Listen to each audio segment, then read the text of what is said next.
윤석열 대통령 당선인이 집무실을 청와대에서 용산 국방부 청사로 옮기겠다고 공식 선언했습니다. 이에 용산구 일대는 위치에 따라 희비가 엇갈리고 있습니다. 이주열 한국은행 총재 퇴임이 열흘 앞으로 다가왔는데 여전히 후임 총재 인선이 이뤄지지 않고 있는 상황입니다. 한국은행 사상 초유의 총재 공백 사태를 맞게 될 수도 있다는 전망이 나옵니다. 지난해 증권업계 사상 최대 실적을 기록했습니다. 하지만 주식시장이 열기가 식은 4분기엔 순이익이 반토막난 것으로 나타납니다. 정부가 머크앤컴퍼니의 먹는 코로나19 치료제 라게브리오의 도입 계획을 밝힌 가운데 식약처가 늦어도 오는 24일까지 긴급 사용 승인 여부를 결정키로 했습니다. 센 경제라이브 시작합니다.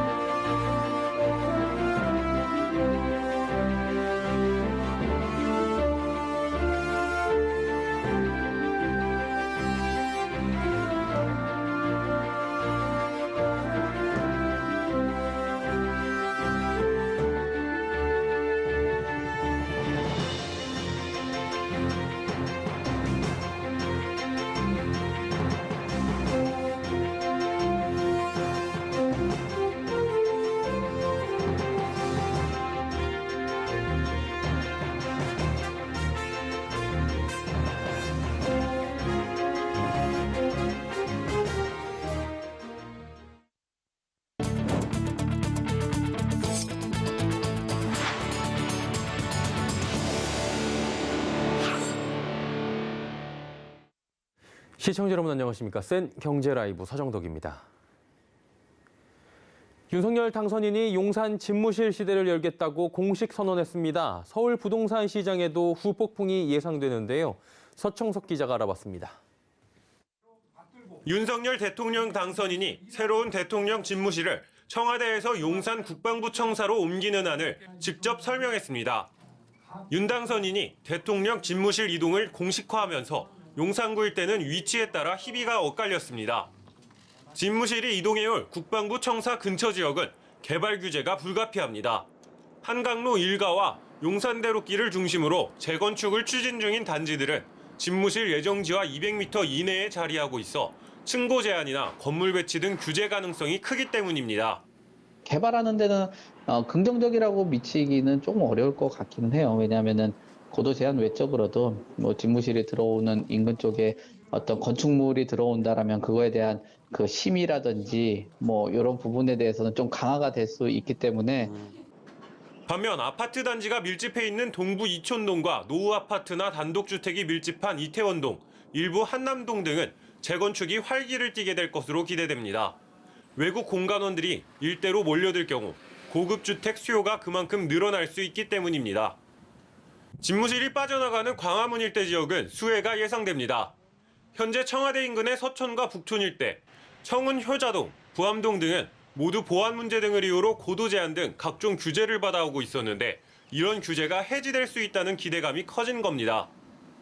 대통령 집무실이 용산으로 이전하게 되면 개발 규제가 완화되고 주변 지역 일대 정비 사업도 크게 활성화될 가능성이 크다는 평가입니다.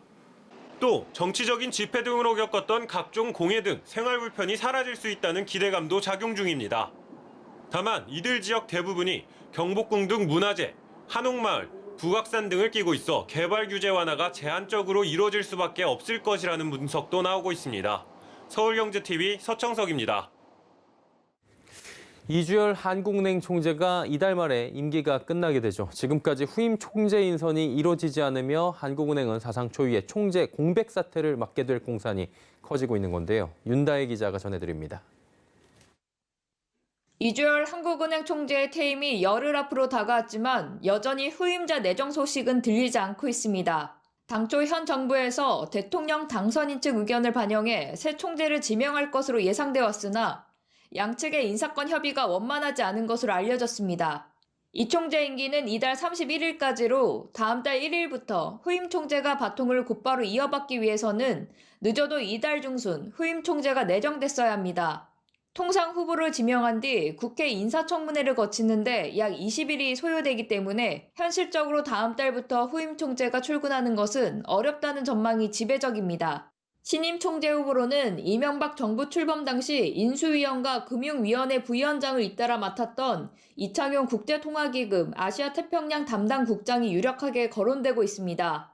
윤석열 대통령 당선인 측 인수위에 이명박 정부 출신 인사들이 대거 참여하고 있는 데다 이 국장이 현 정권 측과도 원만한 관계를 이어오고 있어 하는 총재로 지명될 경우 무난히 인사청문회를 통과할 것이라는 관측이 나옵니다.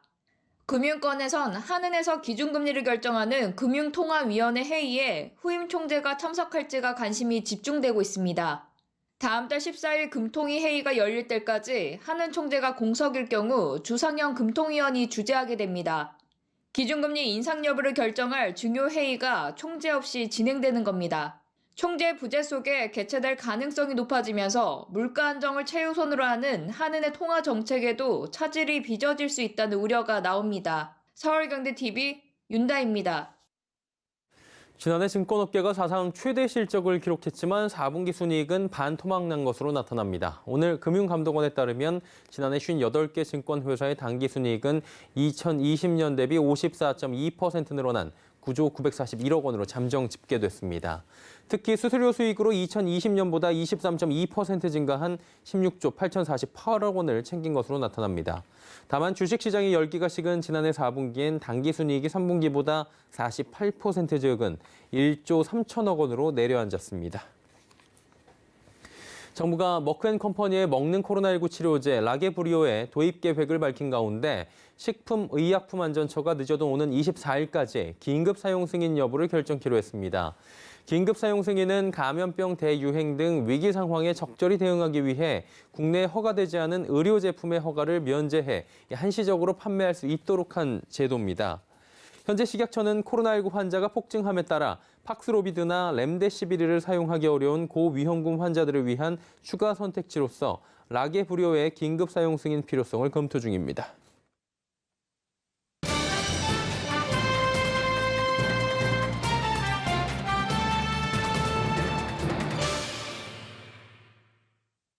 지난주 3월 미국 FOMC에서 연준이 0.25%포인트 기준금리 인상을 단행한 바 있습니다.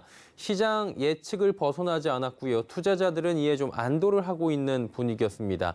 또 5월 FOMC 전까지는 증시 분위기가 좋을 것이다. 이런 의견도 나오고 있는 상황인데요. 증시 전망 좀 짚어보도록 하겠습니다. 증권부 최민정 기자 연결돼 있습니다. 나와 있습니까?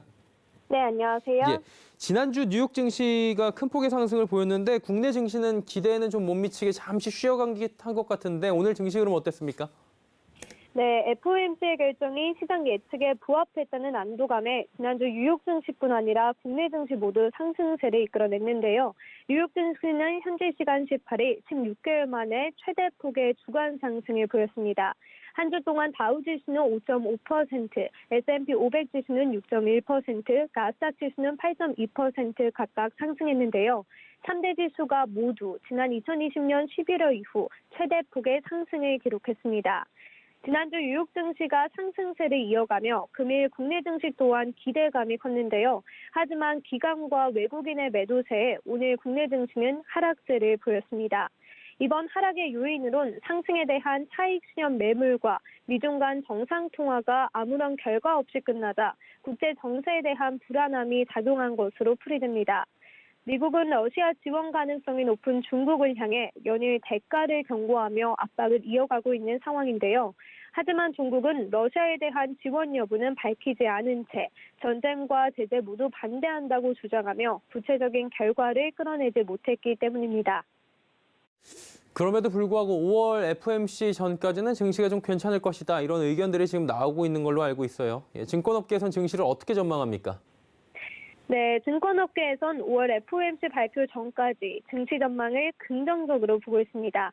노동계 신한금융투자연구원은 주식시장은 실제로 FED 기준금리 인상 사이클 시작 이후 양호한 수익률을 보였다며 기준금리 인상이 의미하는 통화정책 불확실성 완화와 양호한 경기 전망이 주식시장 성과에 우호적으로 작용한 결과라고 설명했습니다.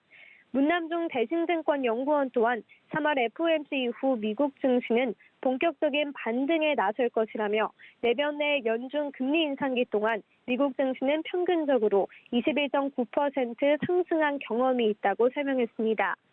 이어서 김대준 한국투자증권 연구원 또한 시장은 그동안 금리 인상이 몇 번 진행될지 몰라 불안함을 느끼고 있었는데 그런 우려가 FOMC 이후 빠르게 사라졌다며 정책금리에 민감한 2년 금리도 이미 오를 수준까지 올랐다는 전망이 형성되면서 글로벌 시장에서 우호적인 재료로 반영되고 있다고 분석했습니다. 다만 아직은 국내 증시 호황기를 단언하기엔 시기적으로 이르다는 우려의 목소리도 나오고 있습니다. 예, 그래도 뭐 돌다리는 두드려 보자라는 것 같고요. 지금 악재보다 호재에 좀 민감하게 반응하는 그런 시장으로 좀 전환이 된 것 같은데 환율이 문제거든요. 환율 전망 어떻습니까? 네, FOMC 발표 이후 일부 불확실성은 조금 제거됐는데 아직 우크라이나와 러시아 사태가 남아있죠. 완전히 해소되지 않으며 환율은 계속해서 변동성을 보이고 있습니다.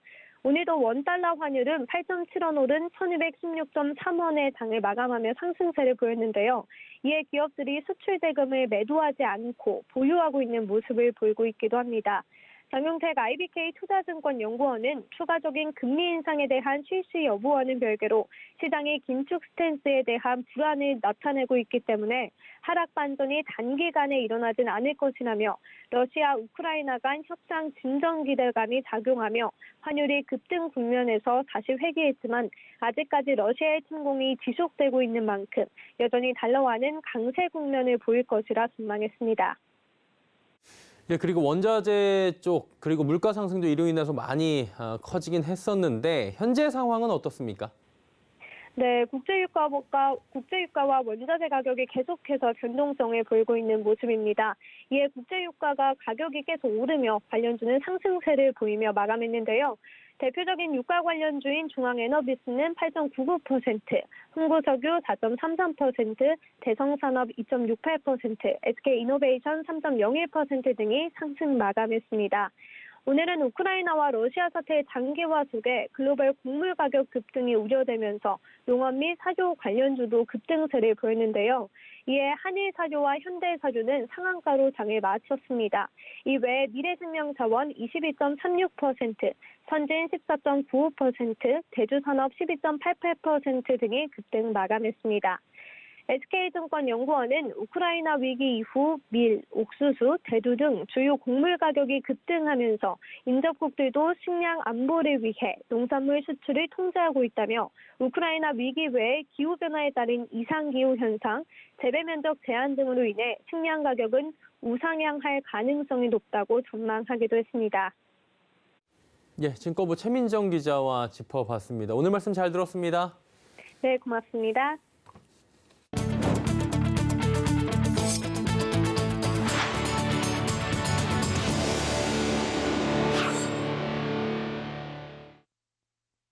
네이버 웹툰이 유럽 총괄 법인을 설립하며 해외 사업 확장에 속도를 냅니다. 북미와 한국, 일본에 이어 유럽까지 거점을 모두 확보하게 된 네이버는 K-웹툰의 저력을 전 세계로 보여줄 것으로 기대됩니다. 문다희 기자입니다.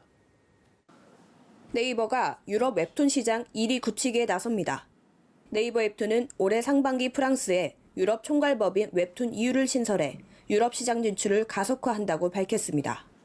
이에 따라 네이버 웹툰은 북미 본사를 중심으로 한국과 일본, 유럽까지 주요 시장에 모두 사업 거점을 확보하게 됩니다. 네이버 웹툰은 지난 2019년 글로벌 플랫폼 웹툰의 프랑스어, 스페인어 서비스를 출시했으며 작년에는 독일어 서비스를 추가해 유럽 시장 공략에 나선 상황. 웹툰 프랑스어 서비스는 올해 2월 프랑스 구글 플레이와 애플 앱스토어에 월간 활성 이용자 수와 매출 1위를 기록했고 독일어 서비스도 현지 양대 마켓 1위를 기록했습니다. 유럽의 디지털 만화 시장은 이용자가 빠르게 증가하는 잠재력 높은 시장이기 때문에 유럽 법인 설립으로 더욱 현지화된 전략을 펼칠 수 있을 것으로 기대하고 있습니다. 네이버 웹툰은 유럽 총괄 법인 설립 후에 연재 작품 수를 확대하고 현지 창작자 발굴도 강화해 웹툰 생태계 구축에 속도를 낼 계획입니다.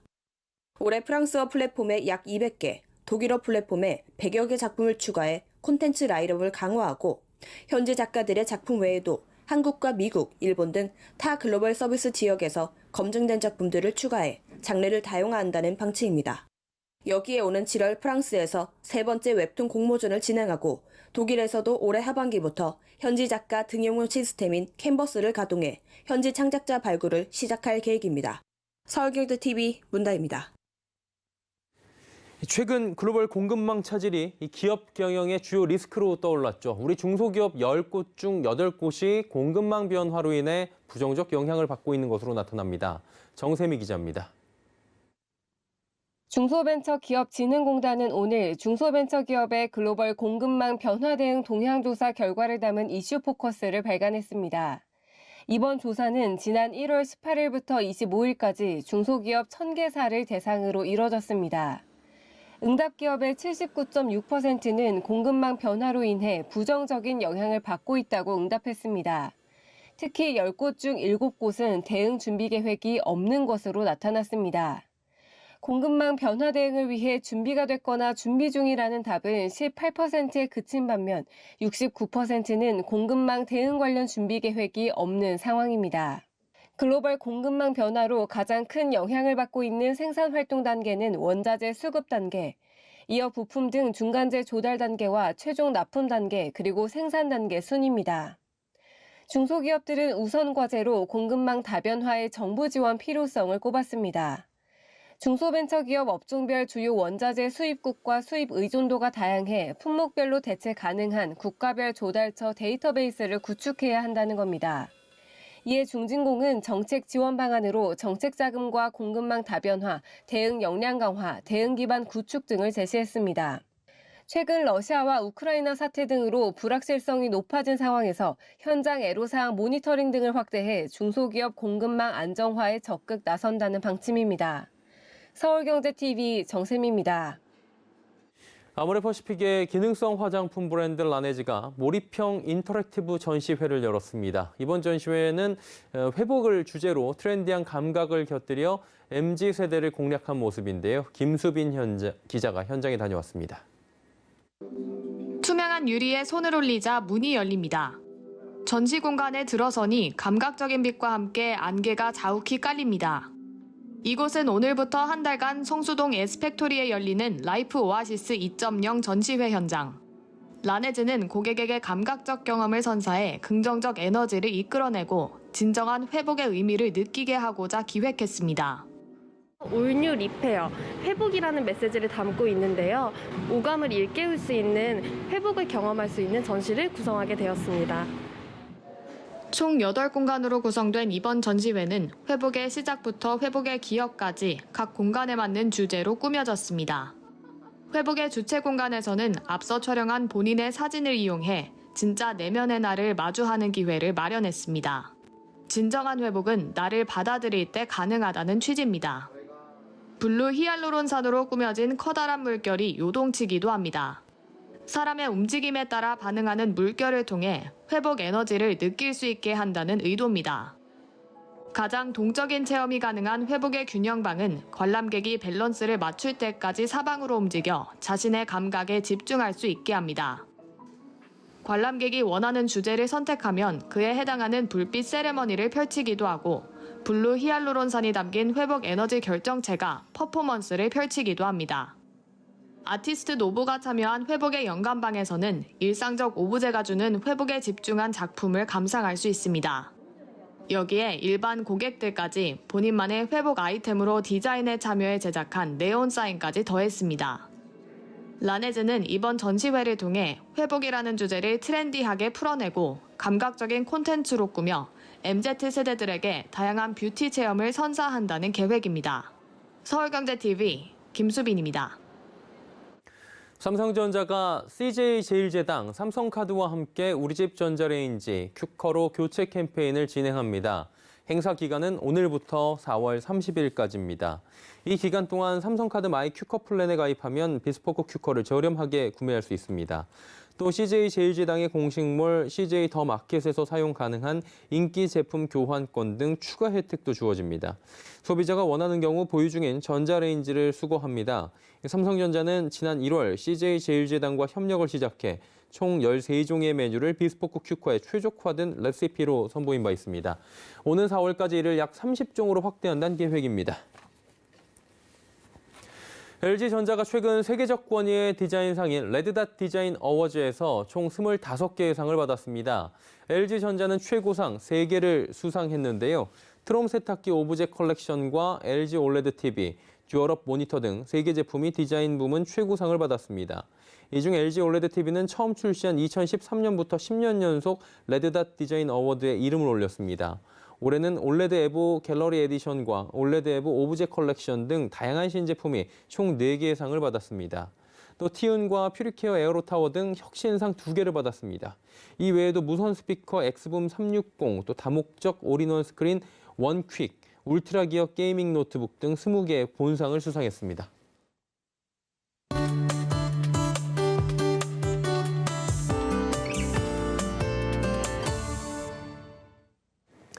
윤석열 20대 대통령 당선인, 현 정부가 작년 10월 G20 로마 정상회의에서 2018년 기준 국가 온실가스 감축 목표를 40% 줄이겠다고 한 것에 대해 과도한 목표라고 한 바가 있습니다. 우리나라 경제사정과 경제인들과의 협의를 통해 감축 목표를 조정하겠다고 한 건데요. 자, 근데 기후 관련 전문가들은 기후변화에 적극적으로 대응하는 것이 오히려 경제적으로 더 낫다고 말하고 있습니다. 그래서 오늘은 이 이야기 좀 자세히 해보려고 하고요. K외대 반기성 센터장과 오늘도 함께하도록 하겠습니다. 어서 오세요. 안녕하세요. 예, 기후 변화에 적극적으로 대응하는 게 경제적으로 낫다라고 결론적으로 이제 이야기를 하는 거잖아요. 그 근거는 뭡니까? 일단 이제 우리나라의 많은 경제인들이 기후 변화 과정에서 그 전환 비용이라 그러죠. 그렇죠. 그게 이제 너무 많이 들 것이다라고 이제 걱정하고 있습니다. 예. 그러나 지금 비용이 들더라도 기후변화에 대응하는 것이 경제적으로 더 유리하다는 이런 연구 결과가 있는데요. 유럽중앙은행은 작년 9월에 경제 전반 기후 스트레스 보고서에서 기후변화를 막기 위한 새로운 정책이 도입되지 않는다면 자연재해로 인한 유럽 국내 총생산 손실이 10%에 달할 수 있다라고 발표를 했는데요. 반면에 기후변화 전환 리스크에 따른 GDP 손실은 2%에 불과하다고 주장을 합니다. 이 보고서에서는 기후변화에 조기 대응하는 것에 분명한 이익이 있다. 탄소 중립 경제 전환을 위한 정책을 일찍 채택하는 것은 보다 효과적인 기술에 대한 투자와 실행을 하는데 유리하다라고 말합니다. 딜로이트 기후연구소가 작년 9월에 발표했던 보고서를 보더라도 기후변화에 대응하지 못할 경우 우리나라는 앞으로 50년 동안 935조 원의 손실을 볼 것이라고 예측을 했었는데요. 이들은 기후위기로 인해서 기온 상승이 생기면 당장 노동자의 업무 및 생산성이 약화가 되고 사망률과 질병률이 높아지고 기후재난으로 인해서 토지 생산성이 떨어지고 집이나 공장, 인프라 등 기존 자산을 복구하는데 돈과 시간이 투입되면서 새로운 투자가 어려워진다고 말합니다. 예. 실제로 기후위기 극복하려고 하는 기업들의 움직임도 사실 꽤 많이 있지 않습니까? 뭐 지금 세계적인 기업이죠. 애플이나 구글 같은 데는 이미 탄소 중립을 실현을 했고요. 예. 또 이 시간에 소개했었지만 아마존과 글로벌 옵티미즘이 공동으로 설립한 기후사역 같은 경우는 기업들이 2040년까지 탄소 중립을 이루겠다는 모임입니다. 네. 또 RE100도 있죠. 기업이 사용하는 전력량의 100%를 2050년까지 풍력이나 태양광 등 신재생 에너지 전력으로 충당하겠다는 목표의 국제 캠페인도 있고요. 또 뭐 기후위기를 극복하는 방법으로 ESG 경영들이 많은 기업들이 호응을 얻는 것과 함께 또 비코비 인증 같은 것도 결국 기후위기나 환경 보전 등을 같이 해나가는 기업들의 움직임이라고 봐야 되겠죠. 그런데 올해 2월에 네이처에 게재된 보고서를 보니까 작년 11월 26차 당사국 총회에서 2050년 이전에 탄소 중립을 선언하는 국제적인 대기업들 중에 실제로는 탄소 중립을 위한 행동이 너무 미흡하다라는 보고서가 나왔더라고요. 예, 그러니까 대외적으로 탄소 중립을 빨리 이루겠다고 선언한 대기업들 중에서 많은 기업들이 약속한 목표에 지금 미치지 못하는 내부 목표를 갖고 있고 또 탄소 중립을 이루려는 그런 뭐 의지도 약하다 이런 거겠죠? 네, 그렇습니다. 그러니까 이제 작년에 탄소 중립을 이루겠다고 약속했던 25개 대기업인데요. 예. 이 대기업들이 전 세계 온실가스 배출량의 약 5%를 담당하고 있다고 합니다. 뭐 이거는 진짜 엄청난 어마어마하죠. 수치거든요. 예. 그런데 이제 독일 쾰른의 본부를 둔 과학연구소 또 프레셀의 본부를 둔 비영리단체 카본 마켓 워치와 공동으로 기업의 탄소 중립을 분석을 해봤습니다. 그랬더니 덴마크 해운 대기업인 머스크, 영국 통신회사 보다폰, 독일 통신회사 도이체 텔레콤 등 세계 사만이 탄소를 완전히 제거하겠다는 의지를 분명히 밝혔다고 합니다. 25개 업체 중에 13개 업체는 향후 수십 년 동안 배출량을 100%가 아니라 40%만 줄이겠다는 세부 계획을 가지고 있고요. 나머지 9개의 기업들은 아예 탄소 증립을 위한 명확한 세부 사항을 제시하지 않더라는 것이죠. 이번에 분석한 25개 기업 중에 상당수가 내부적으로는 배출량을 줄이기 위해 노력을 하지만 제품 사용으로 인한 에너지 소비 등 광범위한 환경 영향을 인정하는 기업은 거의 없었다고 합니다. 예를 들어서 브라질 식품 대기업인 JBS는 자사의 쇠고기 사업이 삼림 벌채에 기여하지 않도록 확실히 하겠다라고 약속했음에도 자체 사업장에서 배출하는 온실가스만 보고하고 공급업체의 광범위한 네트워크에서 배출된 온실가스는 보고하지 않고 있다는 것이죠. 안토니오 구테레스 유엔 사무총장도 글래스고 정상회담에서 이와 비슷한 우려를 공개적으로 표명하기도 했는데요. 위에서는 앞으로 기업들과 도시와 주와 같은 비국가적 단체들로부터 기후 약속을 측정하고 분석하기 위한 명확한 기준을 마련하기 위한 전문가 패널을 임명하겠다라고 밝혔습니다. 기후과학자인 수라비 메노는 그것은 올바른 방향으로 가는 한 걸음이다. 기업들이 탄소 배출량과 정책을 공개하도록 의무화하지 않으면 책임은 보는 이의 눈높이에 달려 있다라고 말합니다. 국가의 감축 약속인 NDC도 지켜져야 하지만 기업들의 탄소 중립 약속도 꼭 지켜져야 한다고 저는 생각합니다. 예. 탄소 중립 관련 기업들의 노력, 약속을 지키려는 이 노력들이 계속돼야 할 것 같다라는 이야기까지 들어봤고요. K웨드 반기성센터장과 함께했습니다. 고맙습니다. 네, 감사합니다.